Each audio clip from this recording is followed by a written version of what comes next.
बिस्मिल्लाहिर्रहमानिर्रहीम। अस्सलाम वालेकुम। आज के दूसरी क्लास में हम चंद चीज़ों को सीखेंगे। कल हमने कहा था कि हम सॉफ्टवेयर को जो है इंस्टॉल करना सीखेंगे, लेकिन सॉफ्टवेयर की जो वीडियो है मैं वो शेयर कर चुका हूँ आपके पास और उम्मीद है कि आपने वो देख ली होगी और देखने के बाद सॉफ्टवेयर को इंस्टॉल कर लिया होगा। तो अब हम ओरल के सॉफ्टवेयर को ओपन करेंगे। यहाँ से मेरे पास लैपटॉप पर रखा हुआ है, कुछ ही देर में ये ओपन हो जाएगा। अगर आपके पास इस तरह का आए, आपने सॉफ्टवेयर को जो इंस्टॉल करना है वो इंटरनेट बंद करके इंस्टॉल करना है। जब आप इंटरनेट बंद करके इंस्टॉल करेंगे तो आपके पास कोई मसला नहीं होगा और वो सॉफ्टवेयर इंस्टॉल हो जाएगा। मैंने यहाँ से इसको क्लोज किया और अब ये ओपन हो जाएगा। जब सॉफ्टवेयर ओपन होगा तो इस तरह का इंटरफेस हमारे सामने आ जाएगा। यहाँ पर चंद चीजें हैं, अब हम इनको कवर कर लेते हैं।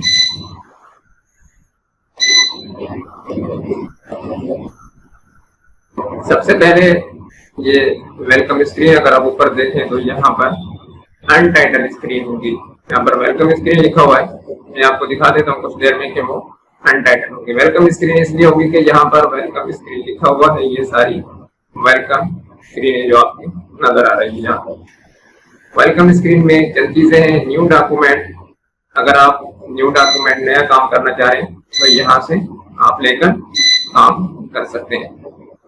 और उसके बाद है न्यू फॉर्म टेम्पलेट, यानी कुछ टेम्पलेट वगैरह जो होती हैं इनकी बनाई हुई होती हैं, वो यहाँ से अगर आप लें उनको भी आप ले सकते हैं।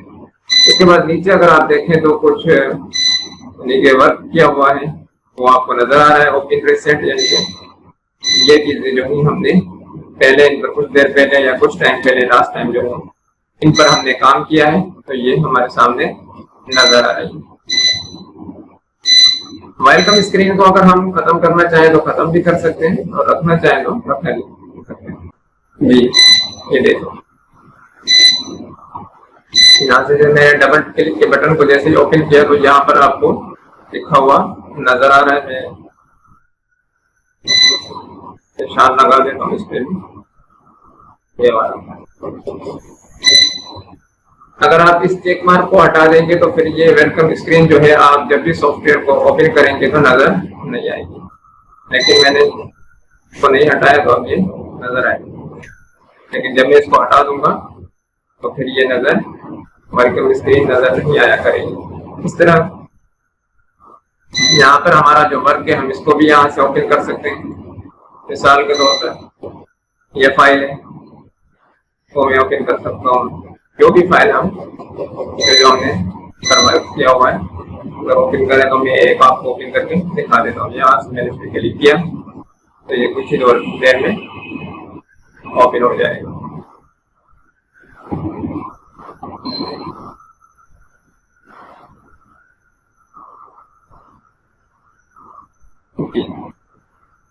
देखें तो ये जो हमने इस पर वर्क किया था ये ओपन हो चुका है। और अगर हम इसको यहाँ से डिलीट यानी कि काटा के निशान पर क्लिक करेंगे तो ये बंद हो जाएगा। और हमसे पूछ रहा है कि सेव करना चाह रहे हैं या कोई चेंजिंग जो आपने की है उसके बाद सेव करेंगे या जो से इस हालत में पहले था वैसे ही रहने देंगे। हमने इसको नो कर दिया। अच्छा, तो ये तो हो गई आपकी वेलकम स्क्रीन। वेलकम स्क्रीन को खत्म करने का तरीका भी सीख चुके होंगे। यहाँ से मैंने इसको वेलकम स्क्रीन को खत्म कर दिया। अब ये आप देख रहे हैं कि एक अनटाइटल पेज हमें नजर आ रहा है। ये देखें अनटाइटल पेज जो है हमें नजर आ रहा है, यानी कि इसके ऊपर कोई नाम लिखा हुआ नहीं है। ये एक अनटाइटल पेज है। इसको हम क्या करेंगे, फाइल के अंदर आएंगे। फाइल में आने के बाद सेव करेंगे या सेव एज करेंगे। अगर हम कुछ इस पर थोड़ा सा काम कर लेते हैं, मिसाल के तौर पर मैंने एक रेक्टेंगल लिया और अब हमने फाइल को ओपन किया तो सेव, हम सेव के अंदर आए। सेव पर आने के बाद अनटाइटल को जो है हम कोई भी टाइटल दे देंगे। तो हमने इसको दिया, ये पूछ रहा है कहाँ सेव करना है। हमने इसको आगे हम डेस्कटॉप पे सेव करना चाहते हैं और हमने इसको सेव कर दिया। तो अब आप देखें कि नाम जो है इसका तब्दील हो चुका है। अच्छा, उसके बाद जो आपको नीचे नीचे नजर आ रहा होगा ये वाली है।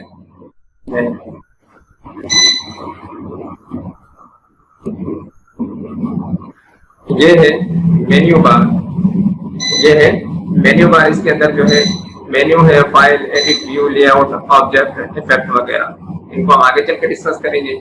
उसके बाद है स्टैंडर्ड बार, ये स्टैंडर्ड बार है। और स्टैंडर्ड बार के बाद तीसरे नंबर पर है प्रॉपर्टी बार। ये है प्रॉपर्टी बार। प्रॉपर्टी बार कैसे काम करता है ये भी कुछ देर में मैं आपको बता देता हूँ। और सबसे अहम चीज जो है वो है कोरल के अंदर टूल बॉक्स। और इन टूल बॉक्स को तमाम को आहिस्ते आहिस्ते एक एक करके डिस्कस करेंगे। इन टूल बॉक्स, ये टूल बॉक्स है। और यहाँ पर राइट साइड पर है कलर पैलेट। ये 3 ऑप्शन तो आपको पता होगा हर सॉफ्टवेयर में होते हैं, ठीक है, इनको हम डिस्कस नहीं करेंगे। और ये कोरल का पेज है, यानी कि पेज की भी हम जो साइज रखना चाहें वो रख सकते हैं।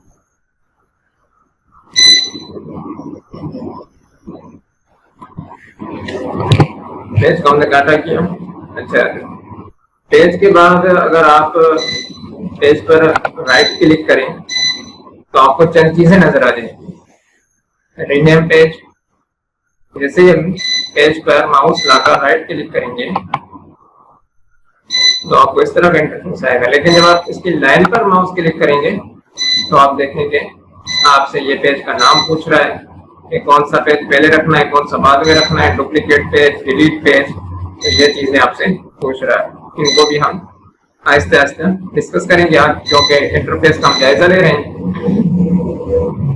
और अगर आप नीचे देखें तो ये पेज नंबर 1 लिखा हुआ नजर आ रहा है, पेज नंबर 1, ये वाला। इसके बराबर में एक छोटा सा प्लस का निशान है। इस प्लस के निशान पे अगर हम क्लिक करें तो ये देखेंगे पेज इंसर्ट हो गया। अब 2 पेज हो चुके हैं, 3, 4, 5, 6, 7, यानी कि जितने पेज आप बढ़ा। कभी कभी ऐसा होता है कि मिसाल के तौर पर ये हमारा कलर पैलेट है, अब ये यहाँ आया और मैंने इसको कट किया लिया, किसी वजह से हमसे ये डिलीट हो जाता है। तो अब हम इसको किस तरह से लेकर आएंगे कलर पैलेट, क्योंकि कलर तो मेन चीज होती है। उसके लिए हम विंडो के अंदर आएंगे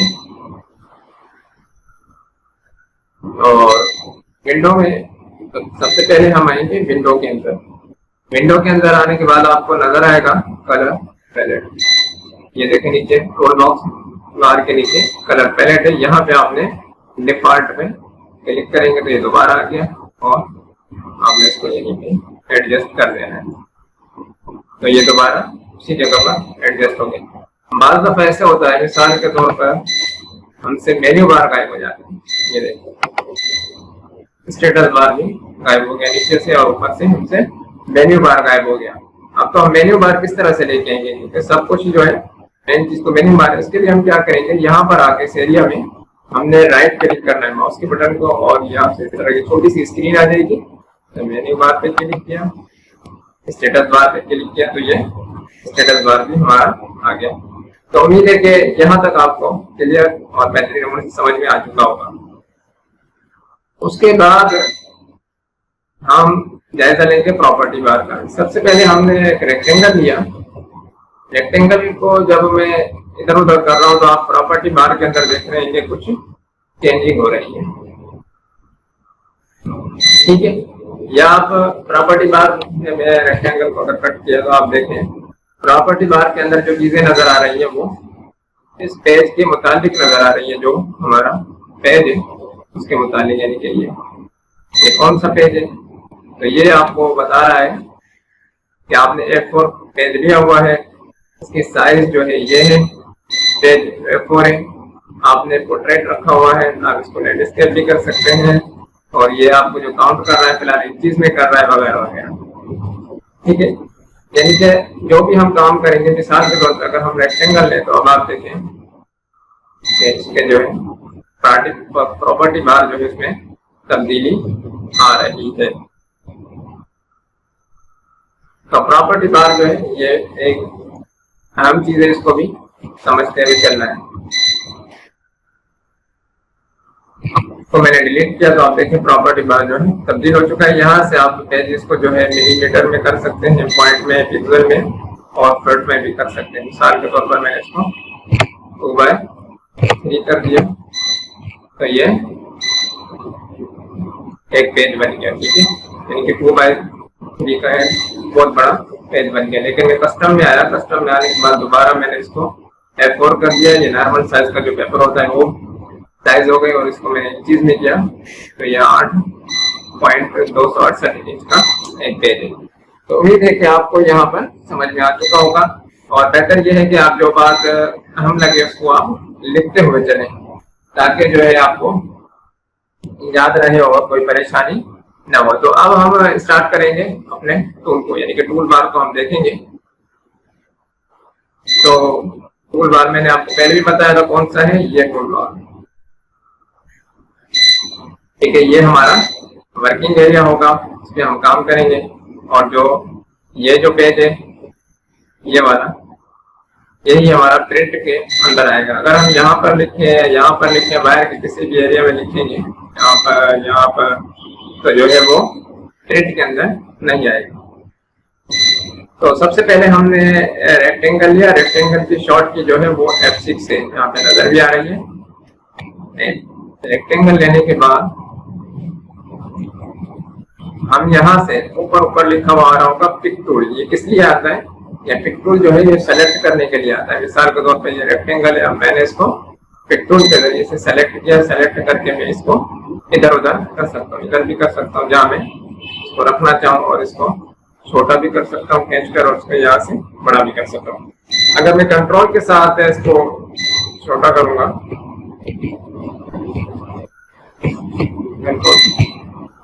कंट्रोल के साथ छोटा नहीं हो रहा है, शिफ्ट के साथ जो है वो इस साइज में इधर होगा, आगे भी उतना ही बढ़ेगा, पीछे भी उतना ही बढ़ेगा।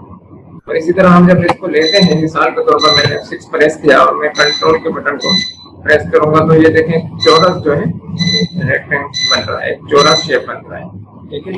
और अगर मैं इसके कंट्रोल के बगैर करूंगा तो ये चौरस नहीं होगा, लेकिन अगर जैसे ही मैंने कंट्रोल प्रेस किया तो ये चौरस हो गया।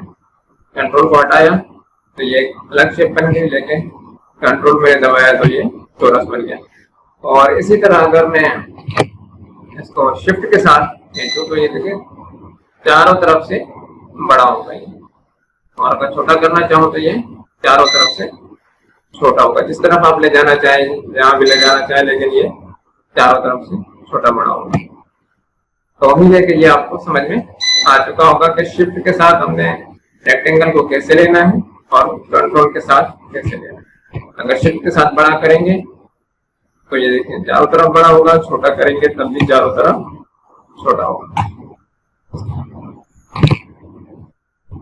अच्छा, ये रेक्टेंगल जो है अब हमारा पेज के पास नहीं है, मिसाल के तौर पर साइड पर रखा हुआ है, ये साइड पर है। हम चाहते हैं कि ये पेज के दरमियान में आ जाए, तो हम इसके लिए क्या करेंगे, हम P के बटन को प्रेस करेंगे तो ये पेज पर आ गया। P के बटन को जैसे ही हमने प्रेस किया तो ये पेज पर आ गया। और हम चाहते हैं कि जो फुल का फुल हमें यानी कि नजर आए, छोटा नजर आ रहा है बहुत, तो उसके लिए हमें शॉर्ट की इस्तेमाल करनी है F4।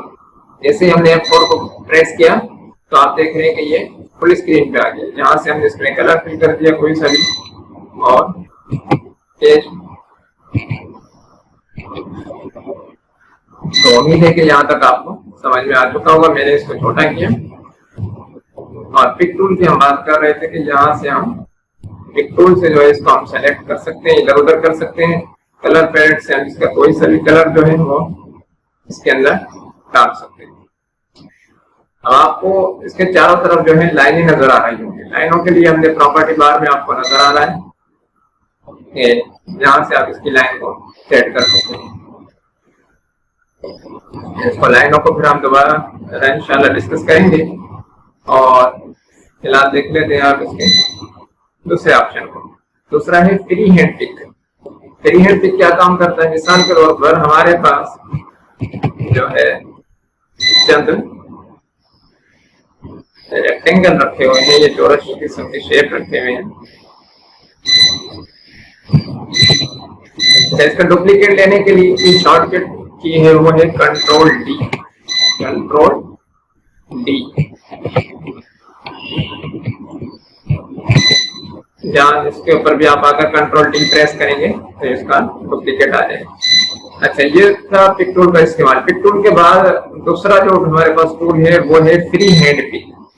फ्री हैंड पिक को हमने क्लिक किया और क्लिक करने के बाद इस तरीके से हम इसके ऊपर ले आए तो ये सेलेक्ट हो गया, यानी कि हम जितने सेलेक्ट करने चाहेंगे वो सेलेक्ट हो जाएंगे। मिसाल के तौर पर मैं इन 3 को सेलेक्ट कर चुका हूँ, यानी कि जितने के ऊपर ये दायरा बनेगा उतने जो है सेलेक्ट हो जाएंगे। 4 पे बन जाए, अब देखिए 4 सेलेक्ट हुए, ये लास्ट वाला सेलेक्ट नहीं हुआ है। इस तरह भी आप कर सकते हैं। ये देखें, दोबारा देख लें। मिसाल के तौर पर मैं ये 3 जो अलग कलर है ये सेलेक्ट करना चाहता हूँ, तो ये देखिए सेलेक्ट हो चुके हैं। बाकी जिनके ऊपर ये नहीं आया है वो सेलेक्ट नहीं होंगे, जिनके ऊपर आता है तो वो सेलेक्ट हो जाएंगे। उम्मीद है कि ये आपको समझ में आ चुका होगा। मैंने इसको इसी तरह सेलेक्ट किया और जो आते गया उनको क्लिक कर। उसके बाद है आखिर में हमारा फ्री ट्रांसफॉर्म। फ्री ट्रांसफॉर्म को क्या करता है तो देख ले। इसके यहाँ अगर नोड को, यानी कि लास्ट में जो आपको ऊपर इसके कोने में नोड नजर आ रहे हैं, इसको अगर हम पकड़ के राइट साइड पे करें तो ये देखें लेफ्ट साइड की तरफ ड्रैग होगा। ठीक है, कंट्रोल Z किया और अगर मैं उसको अप करूं तो ये डाउन साइड पर आगे बनता जाएगा, और अगर मैं इसको लेफ्ट साइड पर करूं तो ये देखो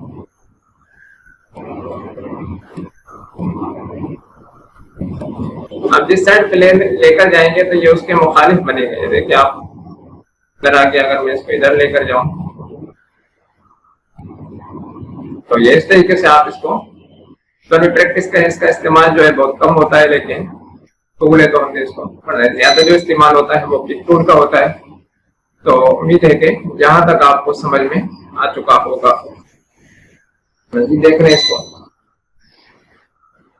ट्रांसफॉर्म या इसके नोड को हमने खींचा, तरफ हो गया, तरफ हो गया, ऊपर भी चला गया, नीचे गए, अगर हम ऊपर गए तो ये नीचे हो गया, और अगर हमने इसको भी दरमियान में से इधर उधर किया तो ये दोनों तरफ से इधर उधर होगा। तो उम्मीद है कि समझ में आ रहा होगा। साइड से करेंगे तो दोनों साइडों से होगा, अगर हम इसके दरमियान में रखकर इधर उधर करें और उसके बटन को तो ये दरमियान में से आगे पीछे होगा। तो उम्मीद है कि आज की क्लास में जो कुछ हम डिस्कस कर चुके हैं ये आपको समझ में आ चुका होगा। आज के लिए मेरे ख्याल में इतना ही। ठीक है, तकरीबन 15 से 18-19 मिनट क्लास को हो चुके हैं, और फिर आप जो क्लास में लाइव शामिल नहीं हो सके उनके लिए वीडियो देखना भी, लंबी वीडियो जो है वो प्रॉब्लम होता है। तो इसको देखें तो प्रैक्टिस करें। प्रैक्टिस करेंगे तो आपके जो यानी कि ग्रिप जो है वो उस पर होती चली जाएगी, और इंशाल्लाह आप एक अच्छे जो है तरीके से इस सॉफ्टवेयर को इस्तेमाल कर सकेंगे। तो आज की क्लास में इतना ही। अस्सलामु अलैकुम वरहमतुल्लाहि वबरकातुहू। मैं मीटिंग को ऑफ कर देता हूँ, यानी कि रिकॉर्डिंग को। आप जो है अगर किसी का कोई सवाल हो तो वो पूछ सकते हैं।